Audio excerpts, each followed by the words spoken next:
At this time, I have the pleasure of introducing our guest speaker, the Honourable Heath MacDonald. And I just was thinking of something the other day.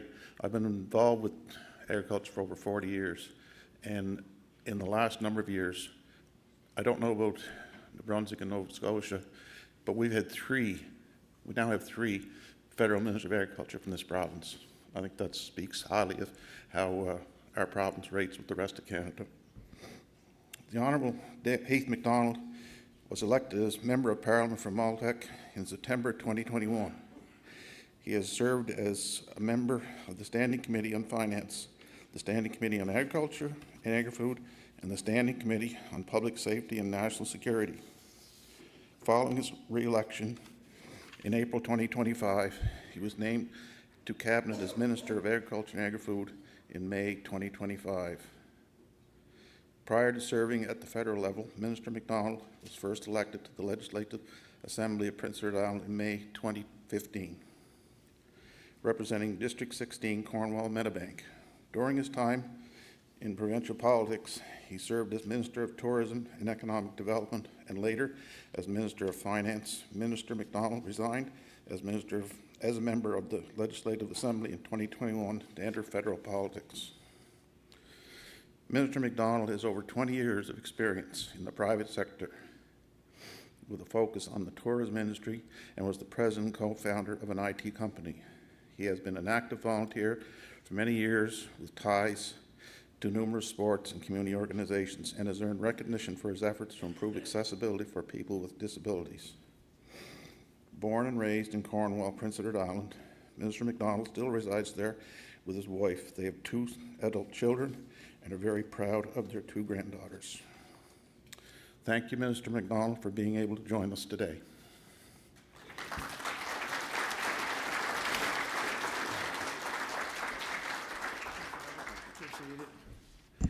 Morning, everyone. It's great to be here, actually, Robert. It's actually nice to sleep in my own bed.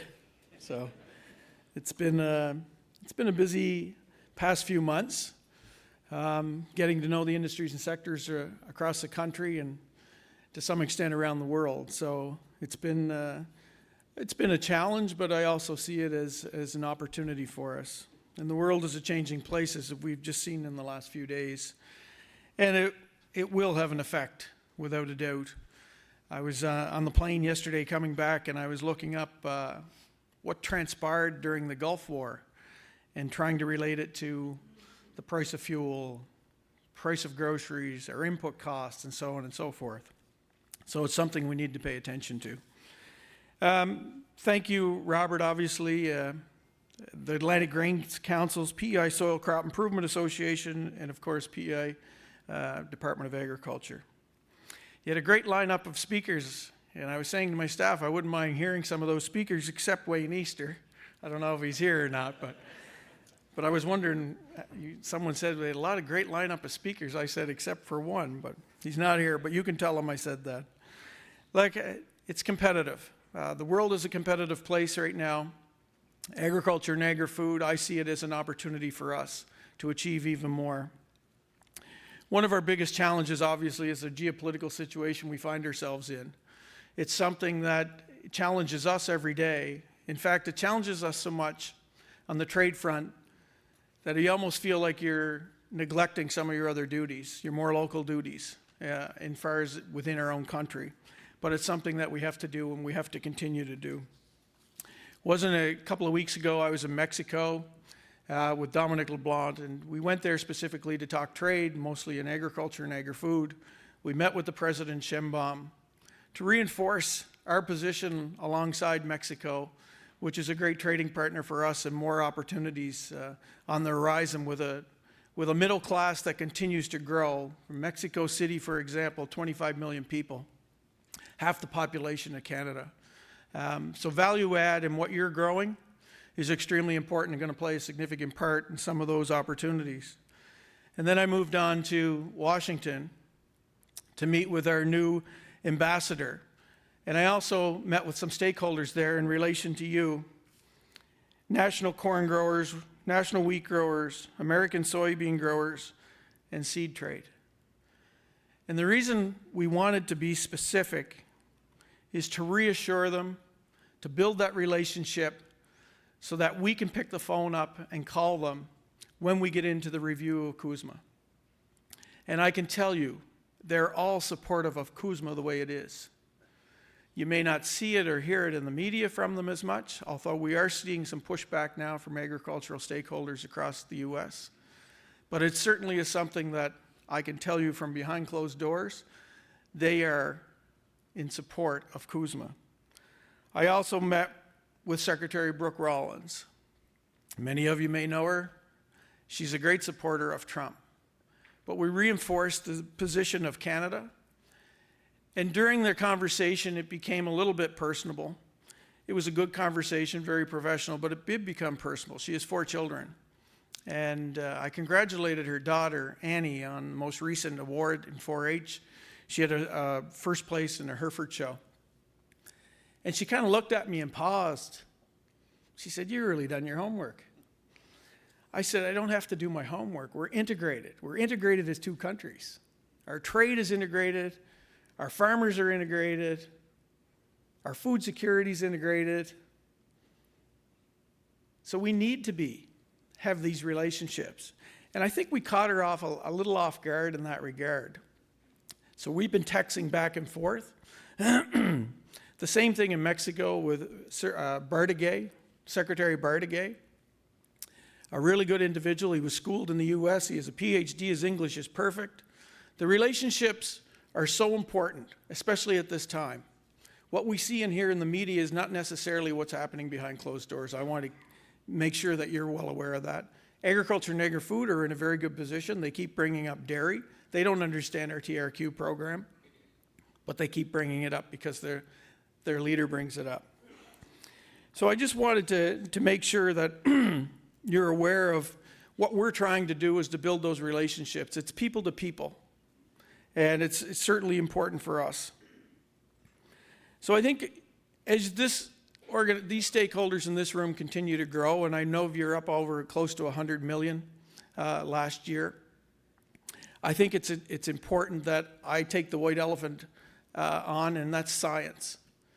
Extremely important, science. And I talked about this last week, Neil, or the week before, in Ottawa with Grain Growers of Canada. Yes, we're making some changes to science. We have to. I can tell you the stats in the most recent publication that I've read through RBC, who have dealt with agriculture and Agri-Canada in reference to science. We're not doing enough science. We're not coordinating enough. We're not using our academias enough. We're not making sure right across this country that we're all well aware of what everybody is doing in the science. When I took a look at it, and I was asked to make a 15% cut in my budget, we're going through everything, and I start to see that we have over $700 million maintenance, deferred maintenance on those establishments. It's setting a red flag off to me. And then we dig into what are we doing here in the science field. I can't go in and negotiate a trade deal without being sure that I have science in my pocket. Most countries around the world, including places like Indonesia, they want our product. Bogasari, I was on the dock in Bogasari, and they're telling me that they're using durum wheat mixed in with U.S. wheat to make it a better quality. That's not lost on me when I'm doing trade deals and talking to these leaders of these countries, how important the science is. So I want to assure you that we're going to continue to do science. We may do it a little differently, and we may do more, but I want to assure this because it's so important to these stakeholders that we're going to continue. And the RBC report, which I read off last week, and I think it's important, R&D declines. Public investment in ag knowledge generation declined by 15% since 2010. Private sector outsourced research and development to academia is down 77% over the past 5 years. And the number of enterprises conducting private companies R&D in the past decade has shrunk by 30%. And as we all know, science has a lag time, 3-5 years. So we need to act now, and that's what we're going to do. So I just wanted to touch on that. Your grain checkoff has raised nearly $1.25 million through 24 collective partners. It's extremely important. I have the sign that I was given. I did an announcement of $3.2 million, Robert, I can't remember the exact amount, for Lawrence McCauley when he was a minister at Red Shores with the board of directors. And they gave me a nice sign, and I seen a couple of them outside, and it hangs in my office, by the way, in Ottawa. And you gave me a hoodie, and you told me to give it to Lawrence, and I said, nope, I got it. I kept the hoodie. I still have it. So I just wanted to come here today and ensure you that we're doing everything that we can possibly do to make this industry better. We have a good leader. He's allowing us some leeway. And we do have challenges. The Halifax port, we're working on that. We'll continue to work on that. Science, I mentioned, we'll continue to work on that and build that out. I've already met with Laval University, Alberta, Saskatchewan. I was in Truro the first of this week before I flew out. Met with the Dean of Truro. So we're continuing to build that out. We need them. We need their professionalism. We need their scientists. So I just wanted to also add that the National Policy Framework, which I think we've held 4 meetings so far across the country, another one today in Charlottetown with some stakeholders, that will continue to build on that. I think that's extremely important. It's my first time going through that process, learning lots. We spent a couple days in Newfoundland with them and their stakeholders. We kicked it off in Ontario, so we'll continue to build that out. If you have the opportunity to go on and raise some concerns, please don't hesitate. And I will say, we will be announcing a federal investment in almost $27 million over the next 2 years in AAFC's Youth Employment and Skills Program, and that's going to open up tomorrow.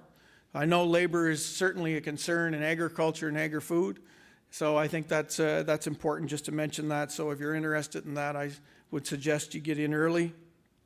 I think it's up to $14,000 you can receive for employment services of youth.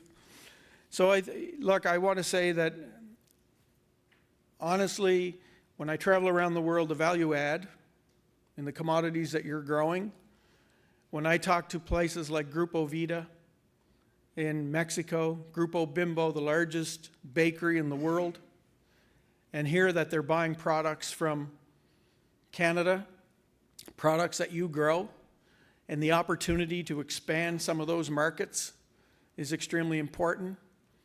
We've had some changes in deputy ministers yesterday. I kept mine, thankfully. I think he's a great deputy minister. There's been some changes at CFIA as of yesterday. Many of you know that I push the hell out of CFIA and PMRA, and I'll continue to do that, to advocate on your behalf, to push the envelope. I think we're moving the dial on CFIA. I don't go into a trade negotiation or trade talks unless I have CFIA sitting beside me anymore. It's too difficult. They're the technical people. That's their business.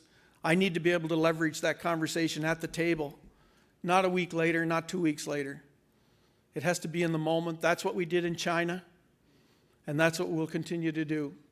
So I just want to leave you with that I'm open to anybody that can reach out to me at any time. There's a lot of people in this room that have my cell phone number. A text and a call goes a long way, because I always say, if you don't know, you don't know.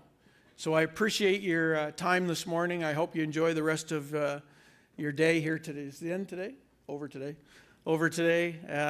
And please don't hesitate to reach out to me, or if you're in Ottawa at any time, stop by and say hello. I'd appreciate seeing a local face. Not all Islanders. New Brunswick, Nova Scotia too, or whoever, but thanks so much for your time. Is that okay? Yeah.